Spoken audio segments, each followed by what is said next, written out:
start with the idea that most of the time when I begin a lesson, I start with some type of little jocularity, some joke, some lighthearted thing. But I want to tell you for a fact, this text does not give itself to something to laugh about. There's a very serious circumstance in which we find Job in this particular case. It is the kind of the middle section of a conversation that goes on between God and Satan. And I don't have time, and I would not even pretend to be able to give a good synopsis of even the first couple of chapters where this discussion is going on between ethereal beings about humanity. And that's really generally what the entirety of Job's about. And about the idea of suffering. Oh, that is one of the ones, the topic is one of the ones that is thrown in our face all the time. God is so good, why do people suffer? And what people don't understand is the God we serve. And had they done some study, or were they more in the mood to research who God really is, I don't think there would be any problem with understanding the idea or the concept of suffering, and that it does not come from God, it comes from Satan. But nevertheless, God allows it. And the question, of course, comes to mind, why? Now, for those of you who have read Job, this is old school, you know how it ends up. Job does really good at the end of this, okay? But during the course of that time, he didn't know it was going to be that way. I mean, as we go through and we feel Job's frustration and pain, it didn't. It just looked different when he was within it. And that's kind of what I'm getting at. We are told we need to be patient. And by the way, let me just inject this. I am the most, or the least qualified to talk about patience. Anybody that knows me knows this is one of those deals. This is an area where I struggle, and I continue to work at it. My perfection is long out of sight. I'm still looking for a way down the road because I'm not very patient, and I need this lesson as much as anybody here. And particularly during the times in which we begin to suffer and struggle, it's not so easy to look at it and say, oh, it's going to be okay because God's in charge. Well, yeah, He is, but man, while you're going through it, what are you dealing with during the time you're going through it? If you would turn in your Bibles to James, the first chapter, because this is one of those deals where James is telling us this is the way we should conduct ourselves. This is how we should understand things. And what Job is the perfect example of how this plays out. I say perfect in the sense of not without flaw, but perfect in the sense of being complete. Because Job comes to himself at the end of this book and realizes God has purposes in this life we don't get. Job was not in on the conversation between God and Satan. He didn't know where this was going. And it is the same with us during the midst of our struggle and our suffering. That's when patience is shown. You know, I hear people talk about this kind of thing. Well, it's easy to be patient when you know what's coming. It's easy to be patient even when you know the outcome of something and you know the sense of what's going to happen with it. What's hard is the unknown, that X factor we're not aware of. We don't know, and the fact is, that's where our faith ought to come into action. And so James would say, my brethren, in verse 2, James 1, verse 2, my brethren, count it all joy when you fall into various trials. Yeah, right. No, think about this for a minute. Knowing, and that's the key, we count it all joy when we fall into various trials because we know something. And this is the reason I think a lot of people don't have patience and don't understand who God is and don't get it. And they throw their hands up and go, why me, Lord? Like it's God's fault that some of this possibly self-inflicted incidents are occurring in our lives. Even if it's not your fault. It's not God's. But God allows it. And so what do we know? The testing of our faith produces patience. Now the hard verse to follow is verse 4. And it's a contrast. Testing your faith produces patience. But, contrast, let patience have its perfect work. Now that implies that sometimes, because of these trials, patience doesn't get to have its perfect work. And that's where the problem is, because we have to allow patience to have its perfect work, that you may be complete, perfect, and complete, lacking nothing. And that's so That's one of those really great abstract concepts that works really good until we begin to experience trials. And it's so hard in the midst of the trials to look up and say, Romans 8:28, all things work together for good to them that love the Lord. Don't you believe that? I do. I'm sure you do. But yeah, I'm hurting right now, real bad. And so when we understand that a little bit better, we can kind of put that into its context. We're looking at Job here. Job has no idea what's going on. Look at Job's previous life before all this suffering and this struggle and trials occurred. I mean, would you call Job a righteous man? Well, I think so. I don't think there's any doubt in anybody's mind. But not only that, it says he was one of the greatest men, the greatest people of the East. And that wasn't just talking about, in the context there, all of his riches. He was, in his riches, one of the greatest men. But look at who he is as a person. When he makes a feast for his kids, he sends for them. In verse 5, he sanctifies them. He offers burnt offerings for them. He prays, if it may be that my sons have sinned and cursed God in their hearts. Job was praying for them so that they'd be forgiven. Talk about a righteous man. Who would think someone who was being so good would end up being so low? And I want to look at three things that happens from 7 to 10 that kind of, I think, will tell us how we need to deal with things so that we can be patient like Job. We've heard that. You've heard of the patience of Job? You've seen that scripture in the New Testament. Well, what does that patience consist of? Notice three things that has to be a realization. When you're struggling, and in the midst of your struggling, God knows your limitations. Folks, He cares for you. 1 Peter 5 and 7. We cast our cares on Him because He cares for us.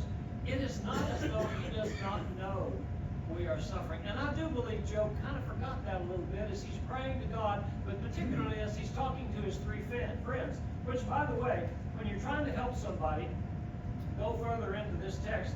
He sat down on the ground, verse 13 of chapter 2. Sat down on the ground 7 days, 7 nights. No one spoke a word to him, for they saw his grief was very great. Where they botched up in trying to help him was they opened their mouth. Okay? Take that as just a sideline, a little example of how you can help people sometimes. You can help people by not saying something. I have tried on multiple occasions when I put my foot in my mouth not to switch feet. And I have done it semi-successfully on occasion. But sometimes not saying anything, just being there. And I have some experience with this as I sit with folks in the nursing homes. And I sit with folks in the hospital. When all has been done by those who are professional and know the human body and know what the limitations are and have done everything they can, what do you say? This came to mind very, very straightforwardly to me when I sat with a grieving mother when her 7-year-old child died. One of the oddest, weirdest things, got a bacteria of some kind swimming in a tank in South Texas.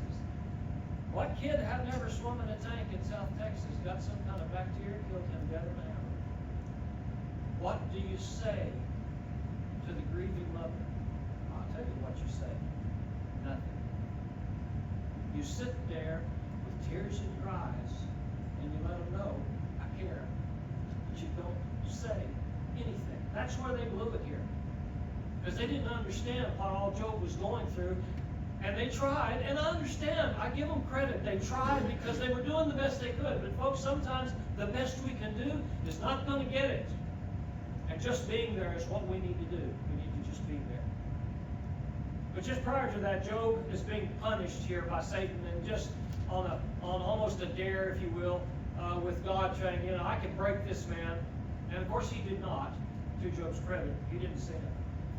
But he's sitting there with all these painful boils, and of course I could go into a long description of all these things that gross us all out, but let's understand that the physical pain that Job was going through didn't even hold a candle probably to the mental and relational and sociological pain he was going through.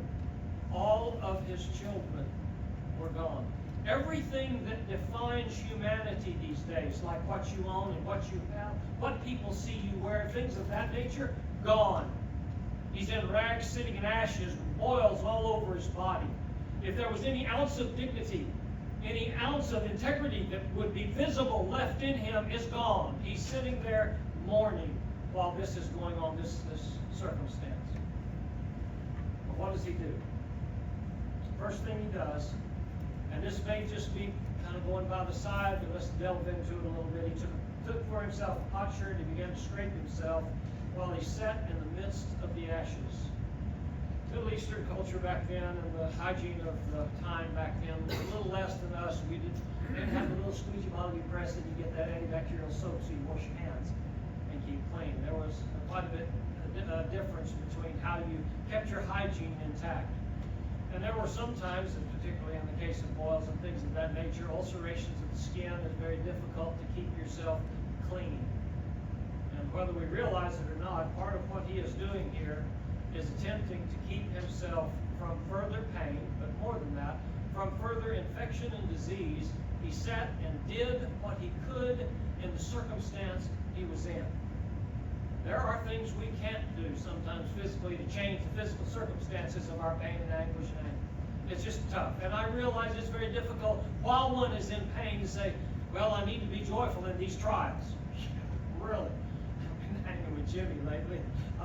He's laughing back there. I know Marge is thinking the same thing. Yeah, when your fingers are burning, it's hard to say, oh, I'm joyful that I'm going through these trials. I get it.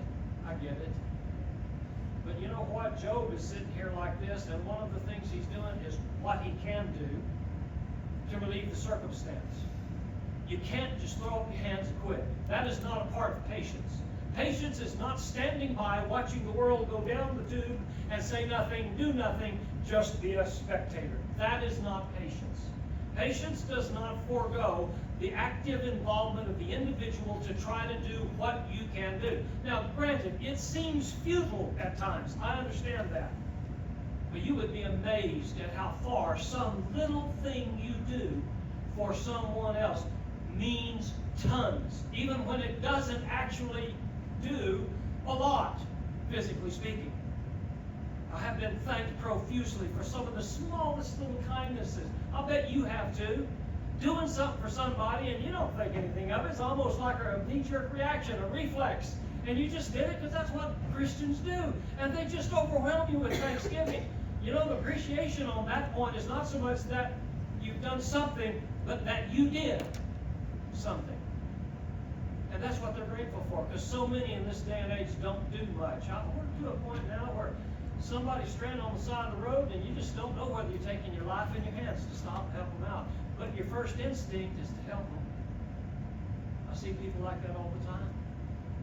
And sometimes, in some cases, being the tremendous mechanic experienced as I am, if I were to stop and it needed 2 gallons of gas, I would probably be incompetent at figuring out that's what was needed. I'm not a mechanical guy. I can't do it real well. So even when you did stop to try to help, your skill set doesn't allow you to do much. Okay?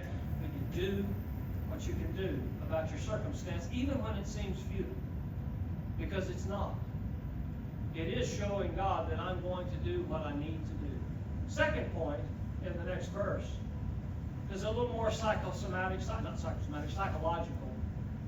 And that has to do with the reality that we need to think about when things go wrong in our life. I've heard tell, you can really tell who your friends are when times go hard. Because, when times go hard, all your friends kind of leave you because they don't leave you stranded. I've experienced this firsthand. It's amazing how some of the best friends in the world, when something goes wrong in your life, and it's not like you're to blame, although you contribute to anything that goes on in your life. I'm sure that's the case. But nevertheless, it's really wasn't me. But circumstances turned out the way they did. And all your friends don't know you much anymore. They don't call. They don't ask you what happened. They don't ask you, can I help? They just out of the picture. And one of the realities about trials and temptations and struggles in life is sometimes those that you depend on the most are the ones who are more susceptible to failure. And you just got to realize, whether you hold it to their account or not, and I've got some opinions on that I won't preach, but at the very least, you need to realize we're all human and we make mistakes, and very often we don't say and do the things we ought to when we should. And I'm hoping that through God's mercy, when I try to do the best I can, that that's forgiven at some point in time. But you know what? His wife tells him, why don't you just curse God and die? Why do you hang on to your integrity? By the way, it's an interesting phrase there. That phrase right at the last, curse God and die. Curse, the term there, actually means bless. But it means bless in the negative. Which is kind of interesting how they translated it, curse God. Because she wasn't telling him, you curse at God and call him ugly names and speak his name in vain and then die. That's not what she was saying. Okay? She was saying, resign yourself to the reality of what is obviously going to happen. That's great support. You know? When you're bit by a rattlesnake and you're bit right here on the lips and you're out hunting with a big burly guy and he says, well, the doctor says you got to suck the venom out of my lips, and he looks at you and said, you're going to die. Because I ain't putting my mouth on your mouth. You know, that's one of those things where sometimes people that you count on and you just are not going to go that distance. They're just not going to help. And you got to understand, sometimes the very people you, especially I think, the very people you would depend most upon may be the ones who disappoint you. I know that Job's wife gets hammered a lot. And I don't know when you get to the end of the book, when Job ends up having a whole bunch more kids, if this is the woman that give him the kids. We can talk about that sometime. But nevertheless, I know this, we ride her case on this, but she's just looking at what she sees, not understanding God has a plan for things. She was just as guilty in part, or more so perhaps, than Job at not seeing, here's some trials, they've got a purpose, you don't know what they are right now, but you just trust God. And she failed to trust God. In this circumstance, she failed to trust God. If you think she's terrible, the way she responded to him, just remember, about the time Jesus could have used all the support in the world, Peter said, I don't know the man. Never seen him in my life. And that was the time that Jesus looked right over at Peter, and Peter went out and wept bitterly. You know, failures happen. But understand, sometimes it's those who you love the most and count on the most. Sometimes they won't be there. But have patience and deal with it. The third thing, he tells her you've spoken as a fool. And then he states a very pragmatic maxim, a truth about who God is. Because God is allowing Satan to do this. God doesn't do that. He doesn't work evil of any kind. But he will allow us to be tested. Now, I'm not saying that he tries to put pitfalls in front of us. In fact, the model prayer, lead us not into temptation. What does that imply? Well, God could lead us into temptation in order to test us and strengthen us, because if patience has its perfect work, then we're going to come out better on the other side, having learned how to deal with an issue. In fact, that's the fact of life physically with us in this human body. If you want to be a muscle man, you've got to get out and exercise those muscles. If you don't exercise those, well, let's put it this way for the immediate audience. If you want to keep on walking, you've got to keep on walking. You can't just sit down and throw up your hands and give up and say, I'm done now. Because if you do, you're done. Your body will quit on you. There's no pain, no gain. Isn't that the old phrase used? The point being is, if indeed we accept good from God, shall we not accept adversity? Isn't it fair to realize that if God is in charge, and he is, what happens good or what happens bad has to do with the fact that God has a plan for it. I always understand a lot of people today turn that around and make it a personal thing. God has a plan for me, Jeff. And, that's because Jeff is special. No, he's not. You don't call me Ed. That being the case, the point is he helps everyone. He is in charge of everything. Things that happen are happening because he's got good things coming up. And we may have to go through trials to get to those good things. Let patience have its perfect work. If you do, then things will turn out well. And so therefore we should accept our life as it is, understanding God is in charge. He will take care of us. I know Peter lost that grip for a moment as he's sinking in the sea. And Jesus told him, here's the problem, dude. No faith. You got a weak faith, a little faith. We got to have great faith. God said He'd take care of us. All things work together for good. That didn't say everything's going to be good for me. It just says all things work together for good. Sometimes my adversities are for someone else to appreciate and grow and be better at. And we need to realize this. The key, of course, is the last phrase in verse 10. In all this, Job did not sin with his lips. Job never once cried out to God as his wife encouraged him to do and just said, "Curse God, I'll just give up because I can't do anything about things." He never did leave his faith in God. In fact, that is shown throughout the entire book, where he spends the majority of it talking to God, basically, asking God, why is this all happening? And really, the essence of Job is why suffering occurs. It's because of Satan. This is especially relevant when it comes to someone we love who has passed on from this life. You've got to ask the question, what is this deal about death?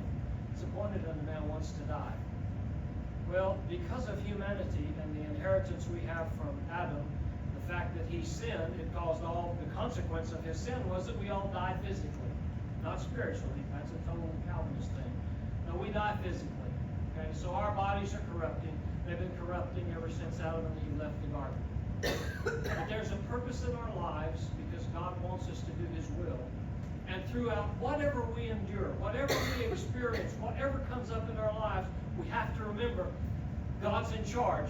I need to be patient, even when things aren't going well, and I need to be reminded of James, where he said, when you're in various trials, look for the positive in that trial. Understand, there's a reason this is happening. God has a handle on things, and I need to be faithful as a servant to God.